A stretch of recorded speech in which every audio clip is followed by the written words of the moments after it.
Hello and welcome to the Choralosophy Podcast, a weekly podcast whose mission is multifaceted. Each week when you tune in, you will find episodes that question best practices, challenge music education dogma, facilitate conversations about touchy topics, demonstrate pedagogies, and conversations where colleagues learn from each other.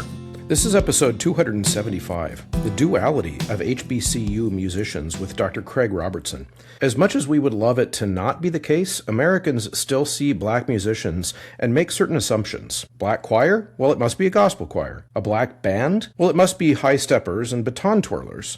Well, the issue is not these proud musical traditions, like the HBCU marching band or a gospel choir. The issue is the box that these stereotypes put people in, especially individual students who are dead set on breaking free of those boxes, like our guest. Here to discuss this issue and its nuances is Dr. Craig Robertson, a choir director at an HBCU, Virginia State University. He reflects on his upbringing in a military family which exposed him to diverse cultures and experiences. This shaped his perspective on music and education.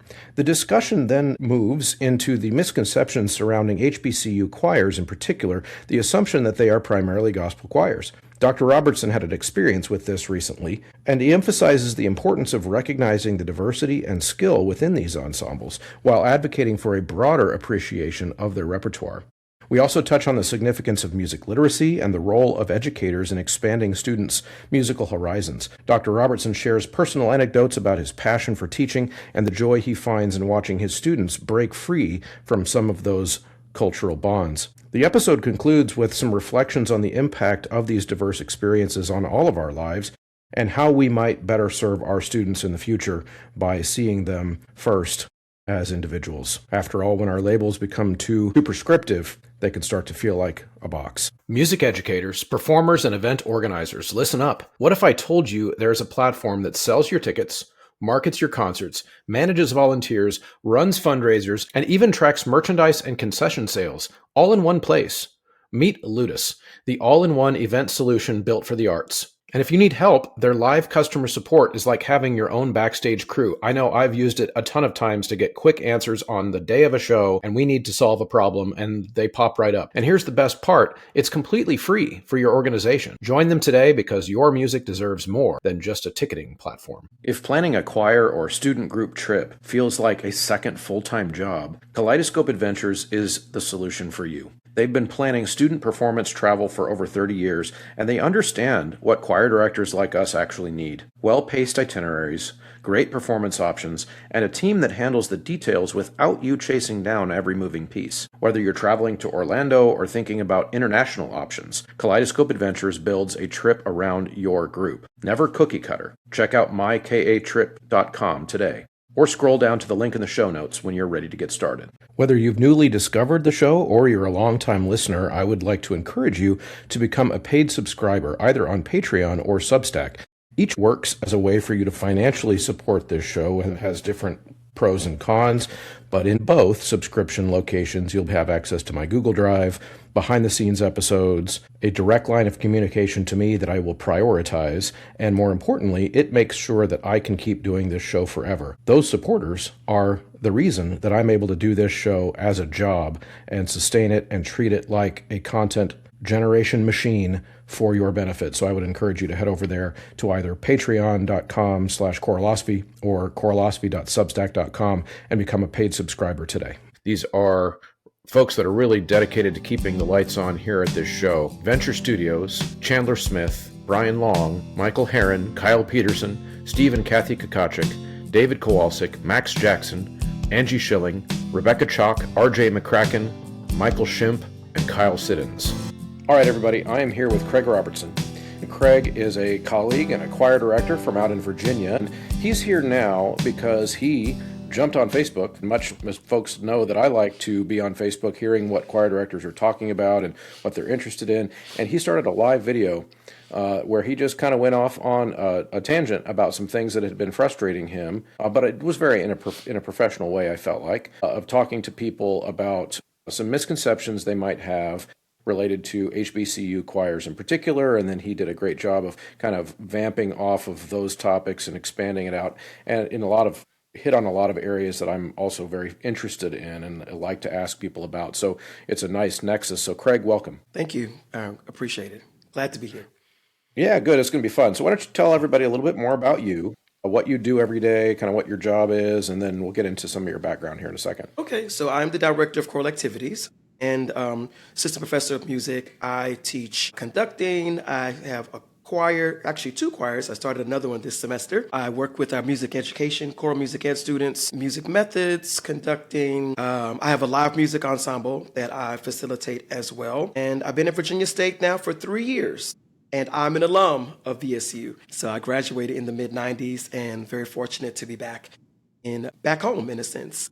So it's been a wonderful experience being back. I never thought that I would be at Virginia State. That wasn't my goal in life, but I can't imagine my life without these students and what we do now. So it's a lot of fun. I enjoy it. That's great. That's great. What can you tell us about your early years and becoming a choral musician? Do you have can you pinpoint your gateway in? What was your gateway drug, so to speak? I believe it was teacher switch day with my high school director here in Virginia. And I was able to teach choir one day, student switch day. And I thought it was pretty cool. I get an opportunity to share my thoughts about the music, and it was pretty fun. I never really wanted to do music ed. I wanted to perform. And so my advisor, she also encouraged us that you can perform with a music ed degree, but you're going to have to pay back those student loans. So I was like, I think I should probably go this route and do music ed. And the first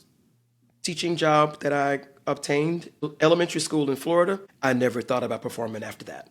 So it was been a wonderful experience. I've been a part of choirs all of my life. My grandfather was our church musician. My grandmother was one of the lead soloists in our church choir back home in Florida. My mother played clarinet and she sang, and my godfather is a choral director, high school and university professional choir as well. So I've been around music for quite a bit. I did not start singing until middle school in Germany. Okay. When middle school choir director said, "Oh, you can sing," and I said, "Oh no, I'm being bullied. I don't want anybody to see me."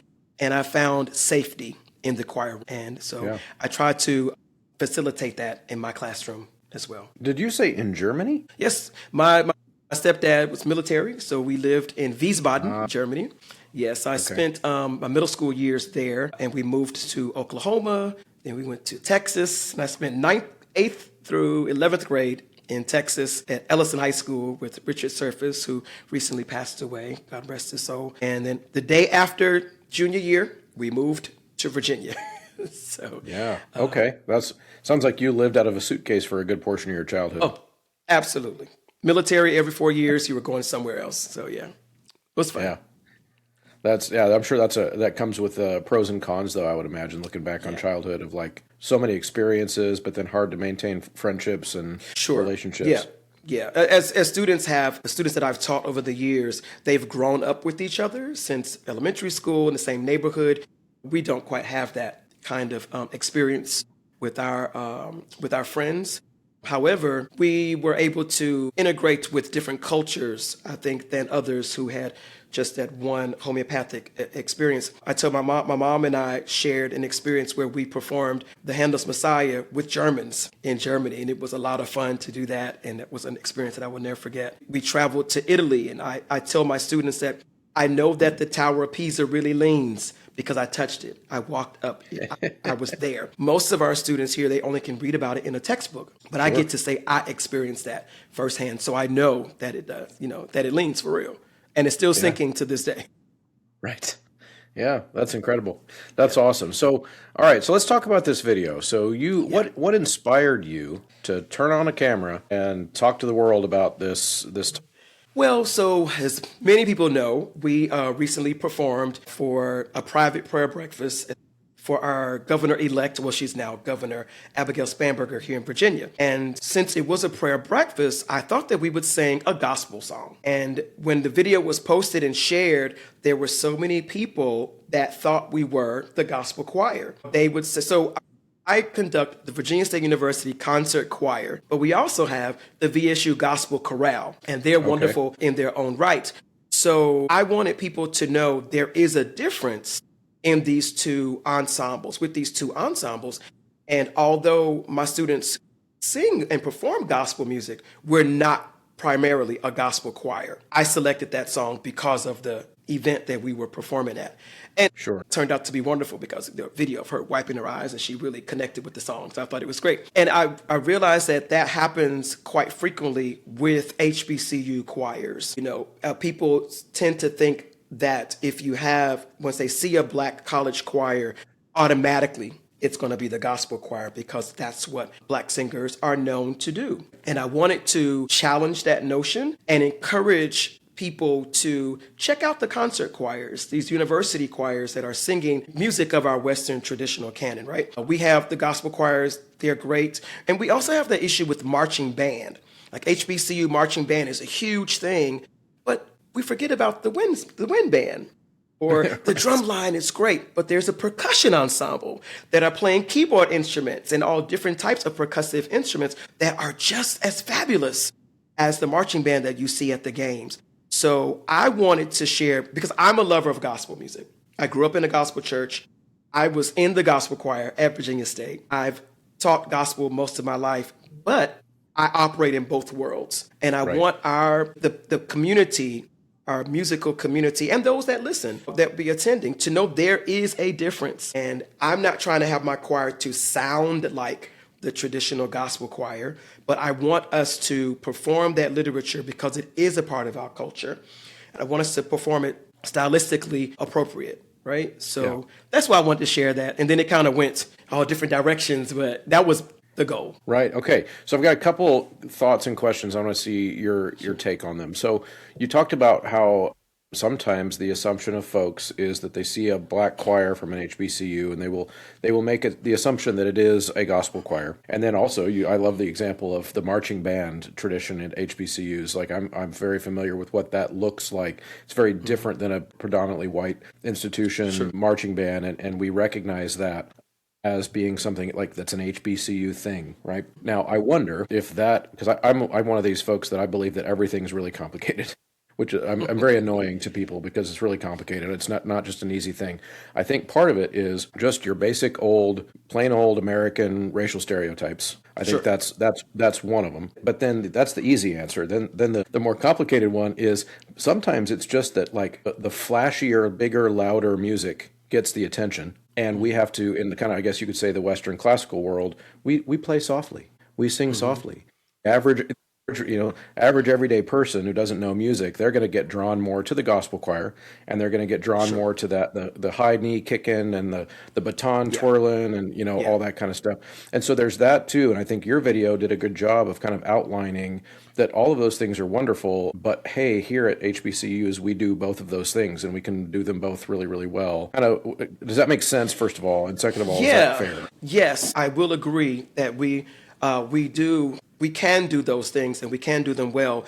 And I think part of it is, and I hope that some things that I say is not cancelable, but I do want people to know, like, sometimes it's our culture that we tend to think. Growing up, I remember choral music, opera, classical literature was considered white people's music, right? So you were picked on for wanting to sing in the university or the school choir or be in the orchestra or taking dance. You were picked on. So that was not, a lot of weight wasn't put into that. But the things that we were familiar with, we pushed our children to do those things. And it wasn't until I became an adult and started studying music that I realized, wow, there's, black people can do a gamut of things. And we've just kind of isolated ourselves to just this one thing. And I don't want that to happen to my students. And I want others to realize, like, give your child a violin, give them a viola, put them in choir, let them take piano lessons, let them take dance, let them take tap. It's okay. Give them an experience. And then you wonder why, when you look at these ensembles, that they're predominantly white or they're, predominantly of the majority. It's because our students are not exposed to those things at an early enough age to really gain a hunger and a passion for it. Yeah. And I think that is, we like the flashy. It is entertaining to us with the high stepping of the marching band. And the gospel choir idea is a spinoff of the church. So that's very familiar to us as well. And we hold that dear. That is something that we started. This Black church gospel music is something that Black folks generated in this country. And so we hold that dear to us. However, I do think that there are those of us that see the value in both and want to tell our students, you can sing gospel, that's great, but learn good technique so you can sing forever. Yeah.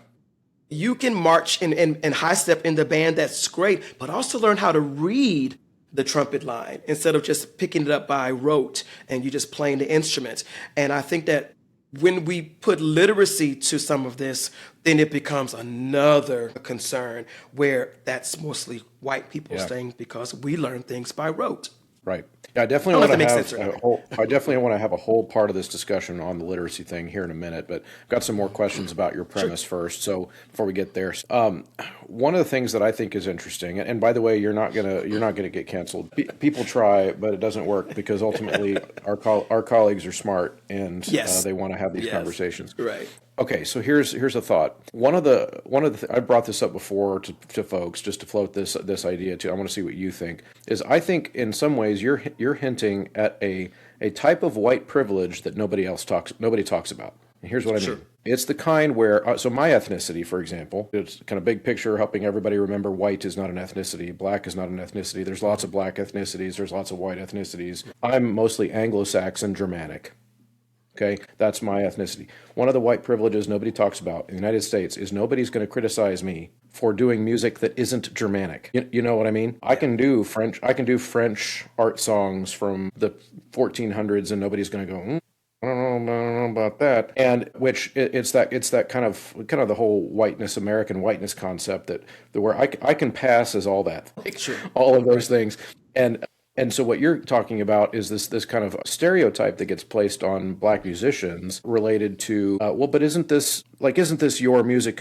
Isn't this what you should be doing? And it comes from all places, I would imagine, all parts of society. But what are your thoughts about that? Is that something that you see in your life, or is that just crazy? Well, so yes, it is something that we should be doing, and we hear that. So the busiest an HBCU choir is during the month of February. Right? So you're going to invite us to come to your church to share this Black culture, to be culture sharers. I heard that term instead of a culture bearer, you're being a culture sharer. So you only invite us to your Black History program or to your gospel explosion or to, something that's centered around Blackness that you want to share. And sometimes I think that, I shouldn't say I think that maybe people don't think that Black choirs can sing the Germanic music or the French music or, this classical literature and do it in an integral way. So, come and do what you do and that you do well and come and share that with us. And I want people to know that we are more than that. Yes, this is our cultural music and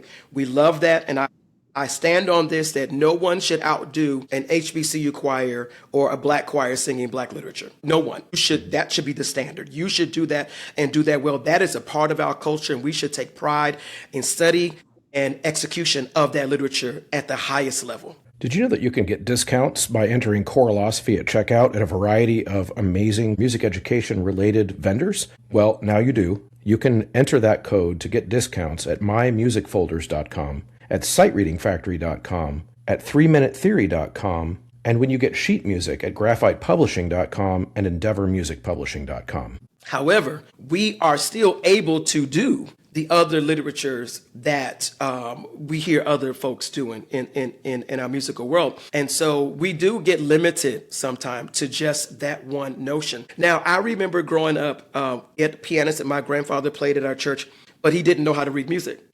He know how to read the music at all, but he can play in every key. You start singing, he can pick you up and just start playing. But some people in academia would not consider that to be, a musician. There are musicians in the Black church or Black gospel music that know, we call the number system. They can tell you go from the 1 to the 5 to the 6 to this, whatever. They can do that well, but they cannot read a score if you put it in front of them. Some of the wonderful riffs and melismas that we hear them play are phenomenal things. I think they're fabulous musicians. They just lack the literacy skill because it was not pushed or not important or not applicable to where they are. Like that's not important in the Black church, the Black gospel church. I just need you to play this music in this key and whatever. But if no one's talking about literacy, now, I've shared that with musicians before. I'm like, hey, man, you're bad on those keys. You can play that Hammond organ. However, you're limiting yourself because you can't read a chord chart. If you can read a chord chart, you can probably make a lot more money as a studio musician as well because you can read a chart. So my goal is to help in that way too. Like, hey, let's take some of these musicians that play by ear, by rote, and teach them some other form of literacy, right? So that they can make them more marketable and make them more marketable in our field. Because right now, it's just, you just play by rote and you can't get stuck in that bubble. That's all you can do. And there's so much more music out there that you could do if you exposed yourself to a little bit more music literacy. I don't know if that answered that question or not, but... No, that's great. What about this distinction? So we're both educators. You work with music ed students, and I teach 9 through 12. And so the way I would think about this distinction between players who play by ear and maybe they're phenomenal with it, I definitely would say they're excellent musicians. I wouldn't say not good musician, air quotes. I would say excellent musician, but then I would also make the distinction like you did. But wouldn't it be cool if you knew also this other skill, which is to read music? And so the distinction for me is if it's an adult who plays music at their church and they're happy with what their skills are and they can play by ear and that's all they really ever want to do, I'm not going to come up to them and say, hey, you should really learn to do, whatever. But if it's my student and it's my job to educate them in the fuller language of music, the broader, diverse world of music, then yes, I'm going to have that conversation. I'll say, man, you're just incredible on that guitar. Let's work on how to also read, because while you're in my class, we're going to try to learn all of these things. So the distinction between, it's not like saying one way is better than the other. It's a distinction for me between out in the world when folks do whatever they want to do is one thing, but when we're educating kids in music, then we should be doing that broader, fuller spectrum. Thoughts, agreements, disagreements? No, what do you think?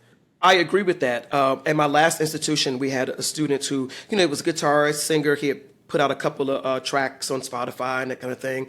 Already an artist, but he was not exposed to art song, the solo literature, and he fell in love with German Lieder. And as he began to write his own music, you can hear those nuances that he's putting that in his music, and it made him a much better musician, I believe, because he grew to love that literature. I feel I didn't grow up in singing choral music, and it wasn't until school where I learned to read. I was exposed to choral music. I was exposed to the classics along with spirituals.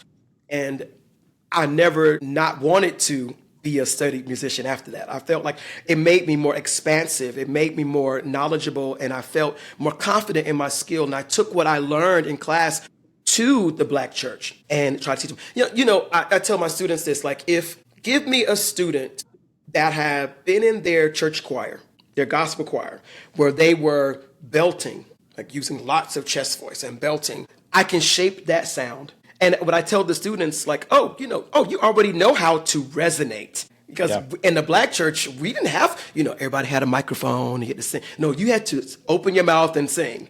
And that's what they told us, open your mouth and sing. It's like, what does that mean? We just did it. And not realizing that our body automatically began to do certain things. So when they came to my class, I'm like, okay, so let's take what you know now and let's refine that sound. Let's shape that sound into this. Now you can sing this literature with this full vocal tone versus someone who's never been in their church choir. And they have this little teeny tiny voice, and they don't even know how to, we talk about the proverbial dropping the jaw and, lifting the palate. They have no idea what that is. But you get one of these Black gospel singers, they can automatically do that because we were forced to do that. But so now in academia, I can take that, what you already know, and refine it to be something even greater. So now you can take what we're talking about now with resonance and breath support and all those things on top of what you brought, take it back to the church. Now you really can get down because now you have more skill. And I think that is our job. Part of our job as educators is to take what students already know, build on that to help them to do it at a greater level and to do it on a continual level. Right. And I think that's important for us to not, and I have a student like that now. He plays by ear. He only played in one key And I said, hey, I would love for you to play this gospel song for us, but I want it in B flat. Well, Dr. Robertson, I don't play in B flat. Well, you can't play for me because I want this song in B flat. Here are some B flat chord progressions.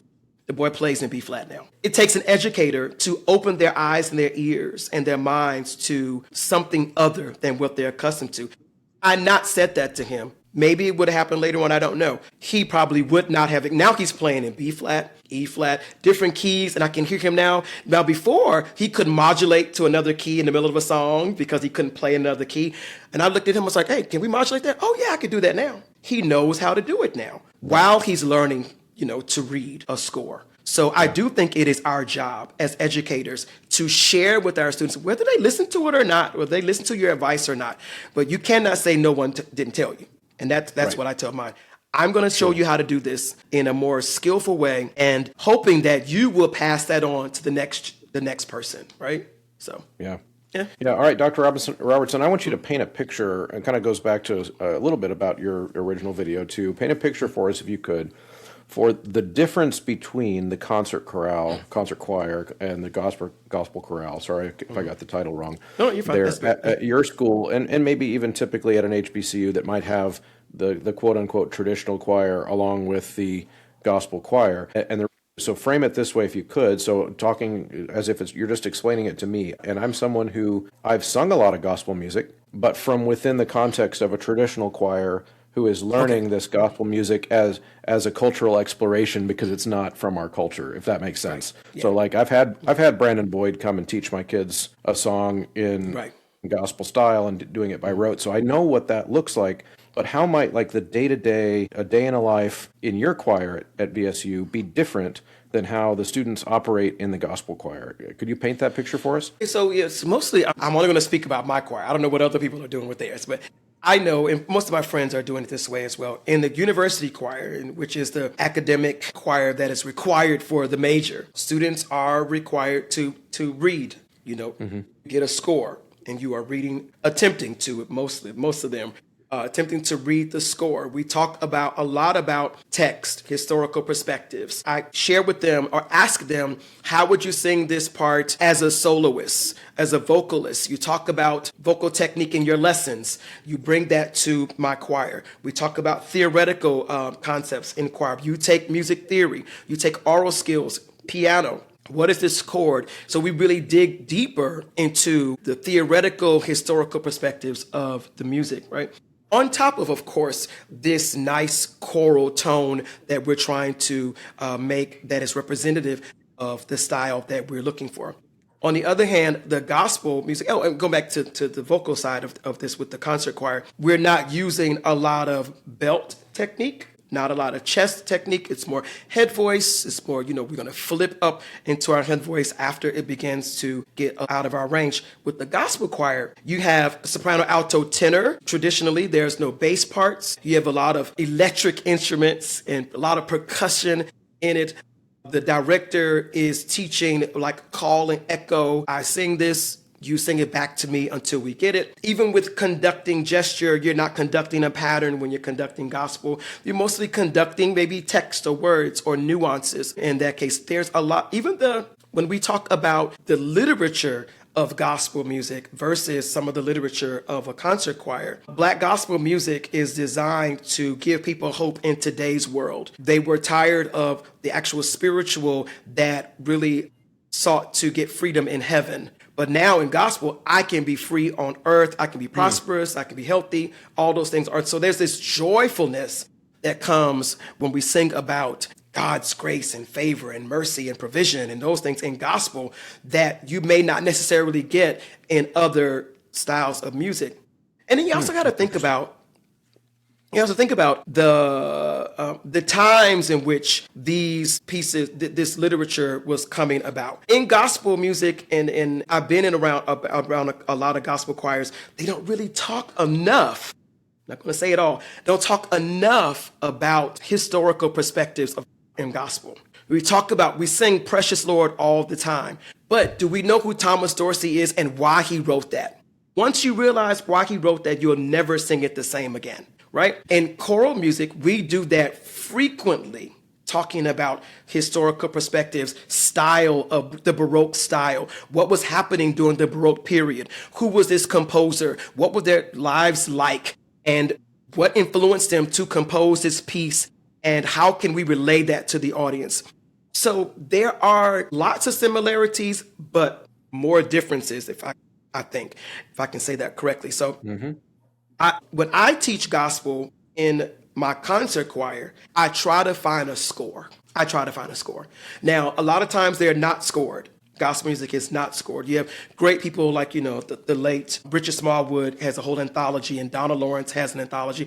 But these churches, if their choir director is not a studied musician, or I almost said literate musician, but you know what I mean, that's keen with literacy, they're just going to teach it by what they hear from the track. And sometimes you get into trouble because what you hear is not what's actually the composer's intention. So I try to find a score. Yeah.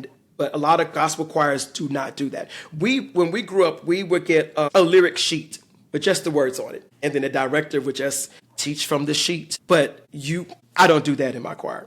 You're going to get a score. Now, there are some things that I will teach by rote, because I do think that we need to also sharpen the ear as well. So right. I think that's all that I want to say about the two differences. But yeah. Vocally, it's totally different too. It's different. So when you hear my choir sing a Richard Smallwood Total Praise and our gospel choir sing it, they're two total different textures. Yeah. Oh, right? Absolutely. And different vocal timbres and techniques are being used. And yeah, absolutely. Now, I want to zero in on a couple other things that you said in your video, and you made some comments that really rung with me because they align with some of my passions too, because I'm a big, folks know me for my how to teach kids how to read music is like, if I don't claim expertise in every area, but that's one I claim expertise in. I'm pretty darn good at it, and getting them to be able to do it and do it really, really well. And of course, when communicating about that, then I get a lot of, that's a white people thing. And reading music is like a Eurocentric white people thing. Now, of course, I don't accept that premise. I don't think it's correct to say that. I understand why people do. Like, I understand where that comes from. But in your video, you talked about the importance of that in your school and in your training. I've even I came across a video, probably because I was talking to you, because our phones, of course, are always spying on us and showing us videos based on what we right, we're doing. Exactly. I just saw a video like this morning of a young man on TikTok who started his video by saying, why don't HBCUs teach black music? And then went on to criticize. I'll send it to you after. Please. Went on to criticize how they're having to learn to read music. They're singing in bands and choirs and orchestras, and those are white people things. And why aren't the HBCUs like the learning centers of black music? And then that begs the question, and I want to know what you think about this.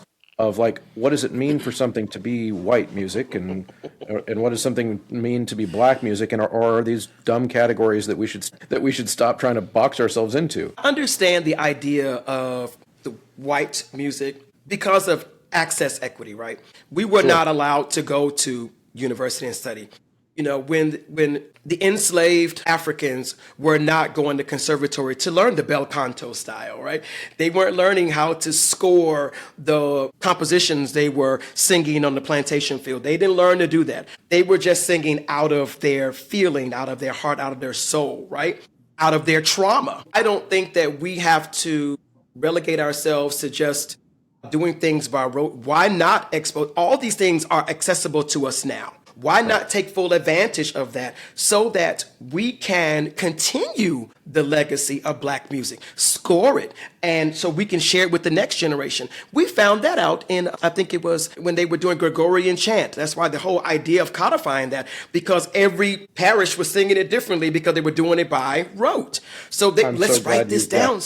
So everybody can sing the same thing. Yeah, that's what I'm saying. So I think it's really important that, and to be honest, it was white folks that went to the plantation fields to write down these melodies that they heard that we're singing now. Or we wouldn't have them anymore. Exactly. Yeah. And because of that, we have it. And the reason being is because they were not allowed to read, to study, to do that kind of thing. So we're grateful for that.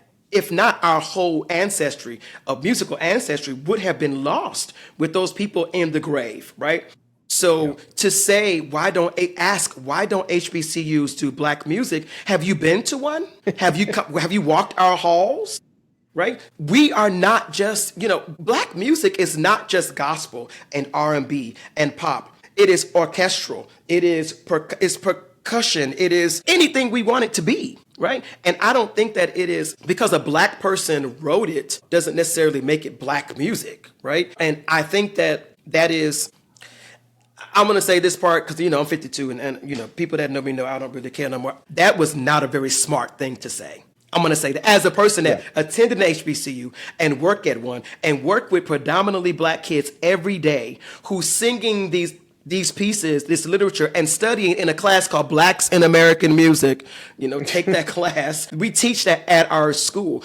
Undine Smith Moore walked the halls of my institution. Right? Yeah. Are you kidding me? Yes, we are going to sing our music, but we also going to expose our students to more than that. Yeah. So when people think that you're going to just box us to just do quote unquote black music, you're wrong. We're not going to allow that. So in that regard, then no one of non-Italian descent should sing Italian opera and arias. Right. Or but again, German. I can, even though I'm not Italian, nobody's going to blink. Right, exactly. So you think, and it goes back to cultural norms that you think because and I tell my students this, your behavior, when I taught in the inner city, is only acceptable in your neighborhood. So when you step outside of your neighborhood, there are other norms out here that's happening that's going to shock you because you just think that in your little bubble, this is all that's supposed to happen and this is all that goes. So when you think about black music or HBCU things,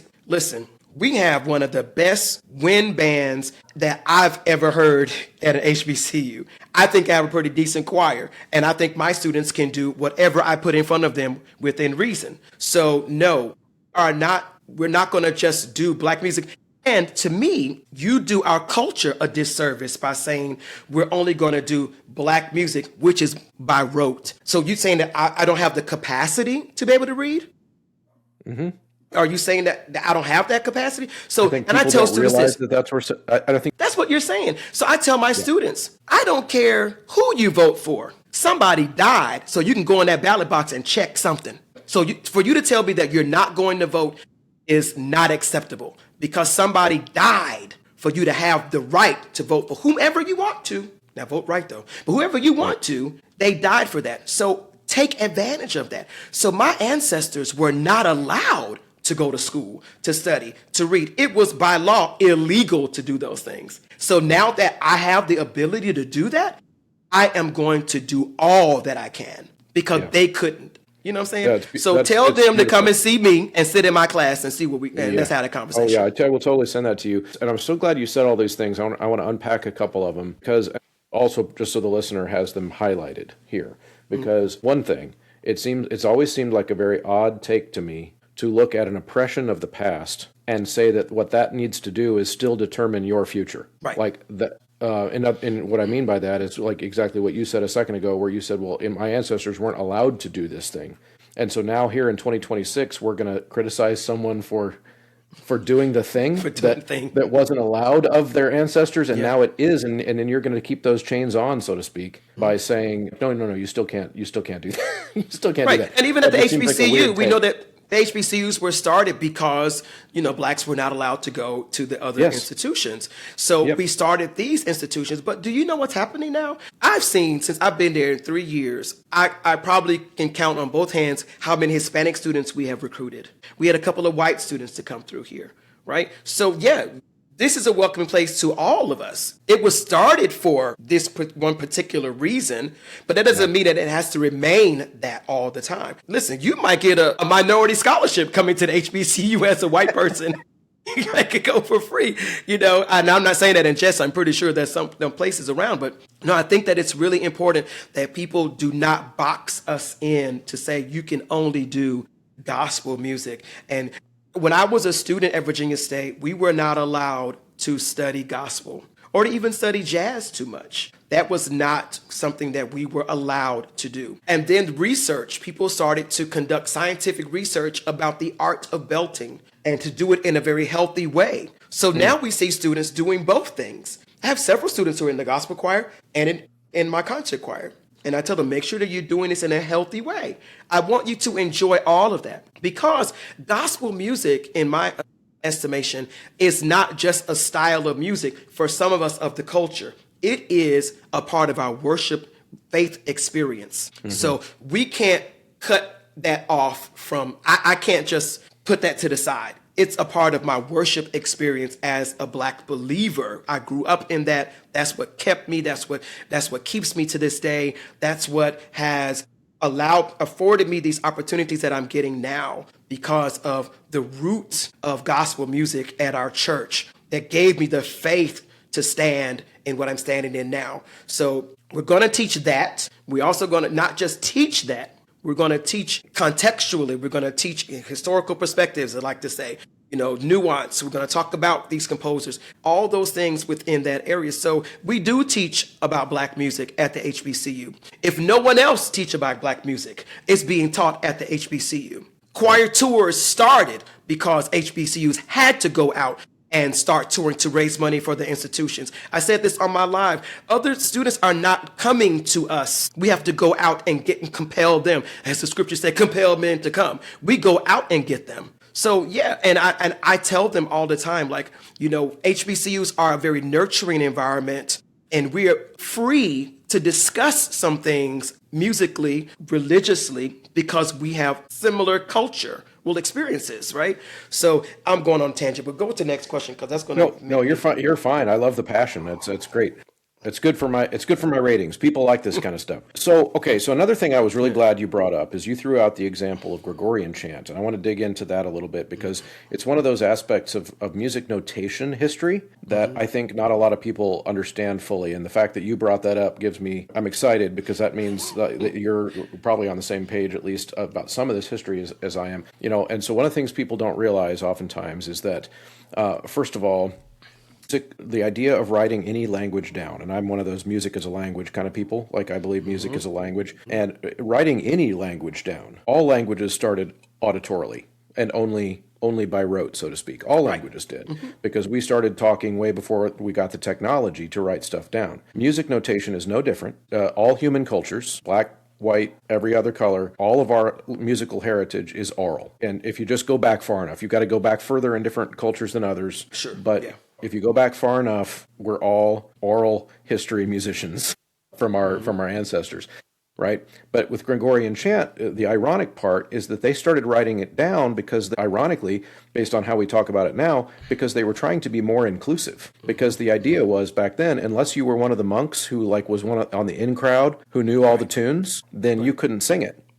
And like you said, also then the game of telephone would happen, where one would happen. It was, and they're singing it differently at this other parish, and it was this mess. But one of the other reasons that they did that was because they wanted new people to be able to come and also join in the singing, because if you didn't come to the practice or whatever, you wouldn't know it. So they started inventing these little ways of showing it to people. And so my argument has always been that teaching kids to read music is more inclusive. Because then the kid who doesn't have that natural ear, like a lot of kids in gospel choirs do, they can also sing. Thoughts? I agree. When I taught middle school, I had that issue. The students couldn't read, but I knew they went to church. So I would give them a score in their hand. Although they probably were still learning by rote, I would hand them a score, and I would say, I have to credit Rollo Dilworth for this, because he was really great at, putting spiritual texts with gospel chord progressions. When the kids would sing, all night, all day, the angels. We sang that in church all the time. So I said, here's the score. This is what you're singing. And I want you to track with your finger as the line moves up and the line does. And so now you're going from ear to eye, right? Yep. And I think that was important for some of my students to see, like, this is written down. So the next people would know how to do it, or whomever. Are you subscribed yet to the free blog version of the Choralosophy podcast brand? It can be found at Substack, choralosophy.substack.com. You'll find blog versions of some of the episodes. You'll find blogs that are just standalone, some by me, but also some by guest contributors like Chris Maunu, Odell Ziegler, and more. You'll also find a show newsletter that is free there.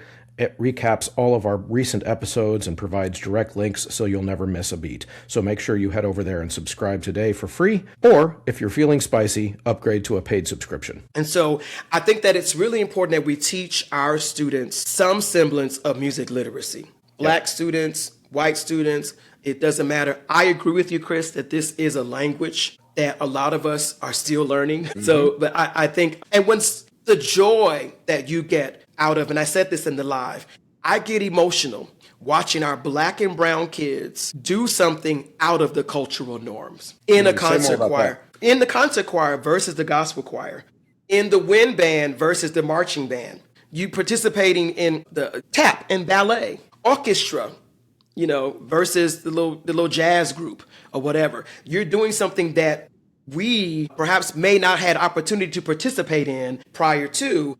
And I just love to see them do that. And it just fills me with so much joy because I know that they're gaining something internally out of that. It's easy for us to sing gospel. We do that with our eyes closed. I was teaching a song today to my choir. We're doing a Richard Smallwood piece, and they all know it. I gave them the score, and I said, okay, well, I was like, oh, sopranos here, this is the line, whatever. Now, altos, what is your part? And they automatically knew it, because they're just familiar with that particular style, as well as some of them were reading the score, but most of them knew the song because they heard it orally. Like you mentioned, that's our first line of welcome for music. But I think that our students can do whatever we give them to do. And sometimes we take the easy route by just doing it by rote because we want to appease them.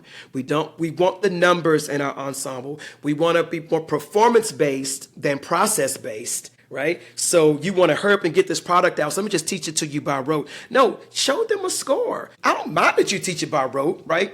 Initially, because that's how we all started learning. I tell that to my music ed students. You started learning, you knew your name because you heard it. Mm-hmm. You learned your alphabets because you sang it multiple times. You performed it multiple times in your ear. We all were happy as kids when the cleanup song, clean up, clean up.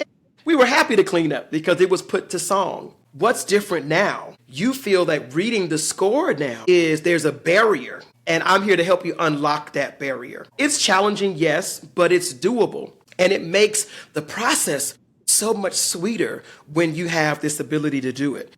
And it makes you more marketable. You can go into the studio and somebody give you a piece of music and they say, I'm going to pay you to sing the background vocals of this song. Well, just because you can learn it by rote is one thing, but if I can read the score, hey, I'm going to make more money than you. Yeah. So I think those are invaluable skills that we teach our kids, not just the things of our culture. And my students, when I taught in Atlanta, they did not know anything about opera. And I was very happy to be the one to introduce them to opera. And they sat on the edge of their seats in Atlanta at the Fox Theater. I mean, they were just excited to see those Black folks singing Porgy and Bess. And I was moved to tears watching them because I exposed them to that. As a teacher, it brings me so much joy to see them engage in something that they, number one, had no clue that existed for them. And two, I exposed them to that. Right. So it's no different here in the collegiate level. Some of them come from those backgrounds where the teacher is just teaching by rote and the pop tunes or the show choir or, that's all that they're doing. But they come to me, I'm like, oh, no, I'm not going to sing your part all day. You got to read this. Especially if you're a music major. You take oral skills, piano, sight singing, ear training, you take theory. Let's read. So, that's my little rant about that. So, that's really great. And we're definitely on the same page on that. And I think it's a really important educator thing is we're giving them toolkits to leave our classrooms and thrive in whatever musical environment they choose to go into. And it's not really our job to decide what that's going to be. It's our job is to prepare them for whatever possible choices that they could make and do the best we can. Of course, we can't teach them everything about music. Absolutely. Everything we don't know. And we don't know everything about music. It's too wild of a world. But I want to maybe kind of finish with this little reflection, because something else you said really piqued my interest, which is you're talking about this emotion you feel when you see young Black musicians or people in general experiencing things that live outside of the cultural stereotypes or the norms that are kind of taught to them or expected of them. And my first thought goes to just like an analogy to how, young men, young boys, also, of course, in our experience, Black or white, we also get taught as men certain stereotypes about what it means to be a man or strong enough or showing certain emotions in certain types of scenarios. And so these are cultural things that everybody can kind of identify with. But what strikes me about your, and I want you to just kind of reflect and share what you're comfortable sharing, is that it strikes me also to think about what might be driving that emotion in you when you see a young Black person playing in an orchestra, for example, dancing in a ballet, breaking those stereotypes and saying like, no, I get to be fully human. I get anything that's out there is mine. Kind of like Frederick Douglass said, like these philosophies that I've read are mine too. I get to have them too. Yeah. Tell us more about what that feels like for you when you see that. Well, we were taught, and in my neighborhood, when I speak for my neighborhood, that singing was feminine. Dancing in a ballet, anything outside of like hip hop, whatever, is feminine and quote unquote gay. And you will get stereotyped as that. Or you're trying to, if you're carrying around a cello or a violin, you were trying to assimilate with whiteness because that's what the white people do. We rap and play football, right? Or basketball. But there are those of us that, I'm 5'3". I'm not playing any sport. I found safety in the choir room. And so when I see students that are breaking those barriers, as tough as it is for some of them, I relate to that. My inner child like cries out, like, I recognize that. I know, I wish, I didn't do elementary music too much because of that. I didn't start piano until college because of that. And I'm still not the greatest at it. I wish I would have done it earlier, but you were concerned about what people thought about you. And because we really take stock in what our neighborhood, how they perceive us. And so when I see people step out and say, no, I want to do this and I'm going to do it. And then I'm going to do it well. And I think, but it's also our responsibility, me as an educator, I'm going to say, to make sure that you still recognize those things that are part of our culture. Like don't shun hip hop dancing because now you're taking tap and ballet. Don't shun the gospel choir because you now have made it to, Texas All States, Don't shun that, Or I'm not singing the church choir because they don't read music. Now you become an elitist. And that's when it really, to me, it becomes an issue. But my heart just fills with so much joy because I was that child that wanted to do, but couldn't do, didn't know how to do, family didn't know what to do. Mm-hmm. And now that we have all this access for students to do different things, I want them to do it all. And I love watching them do it because I didn't get that. So I guess a part of me is fulfilled. My inner child is fulfilled watching them do it. Does that make sense what I'm saying? I don't know if that makes sense, but it does. It does. Now, I am curious. I know I said it was the last thing, but now you made me curious again. I got to throw one more thing in there. Okay, sorry. I know you were raised from your life story. You're a military kid, and so you were kind of bouncing around from place to place. So is it true was there a part of your childhood that was ever in like a majority Black neighborhood, or were you always on like a military base? So I grew up in a little small town called Mulberry, Florida, and I was raised by my grandmother and my aunt till I was 10, and everyone on my street was Black or Hispanic.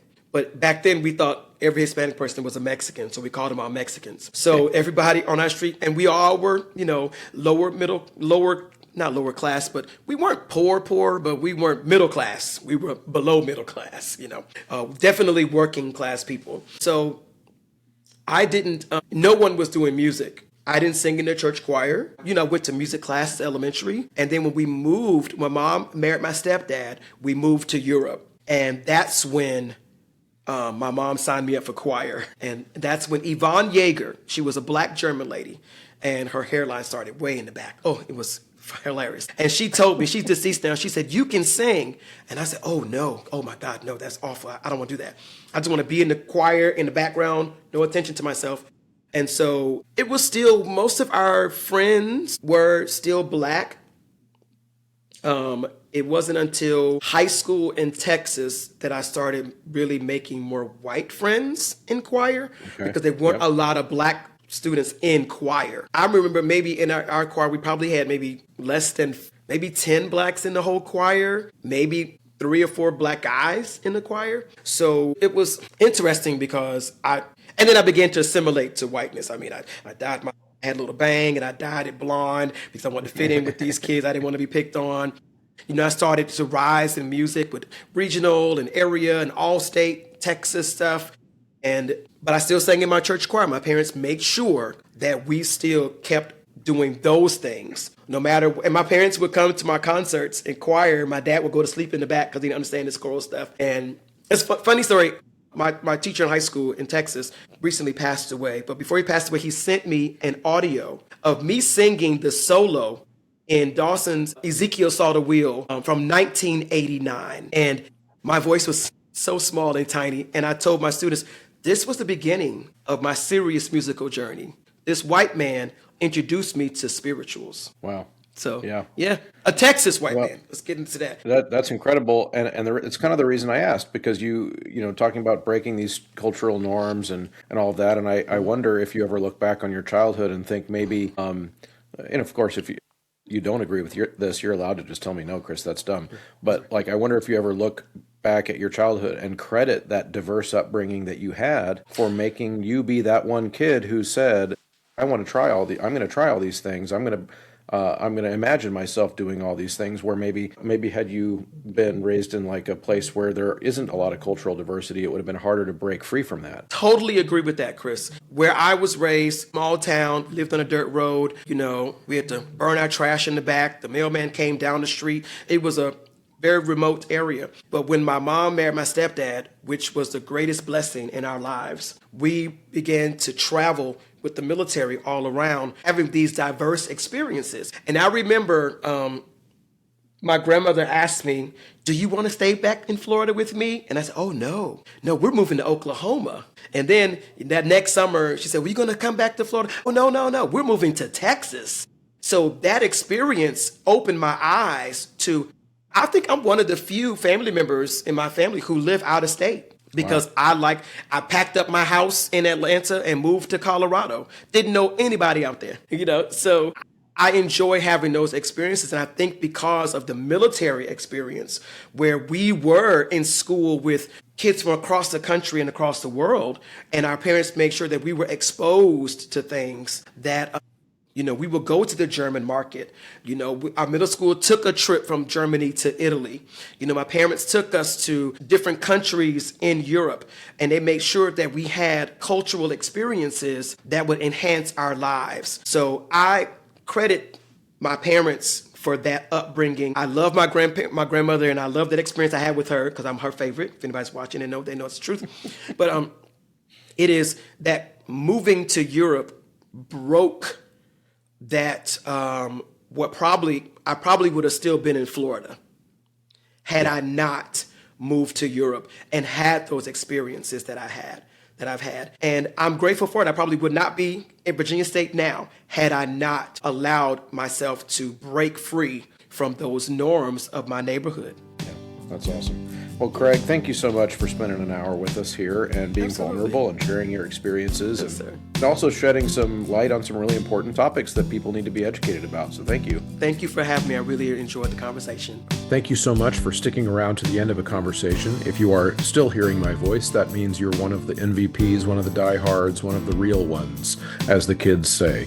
So if you are willing on the way out to check out a few different ways that you can help me continue to make this show high quality. One, use the promo code. That's the biggest one. At Sight Reading Factory, at mymusicfolders.com, at mychoirropes.com, at graphitepublishing.com, and endeavormusicpublishing.com. All of those take the Choralosophy checkout code, and of course now the newest one is 3-Minute Theory.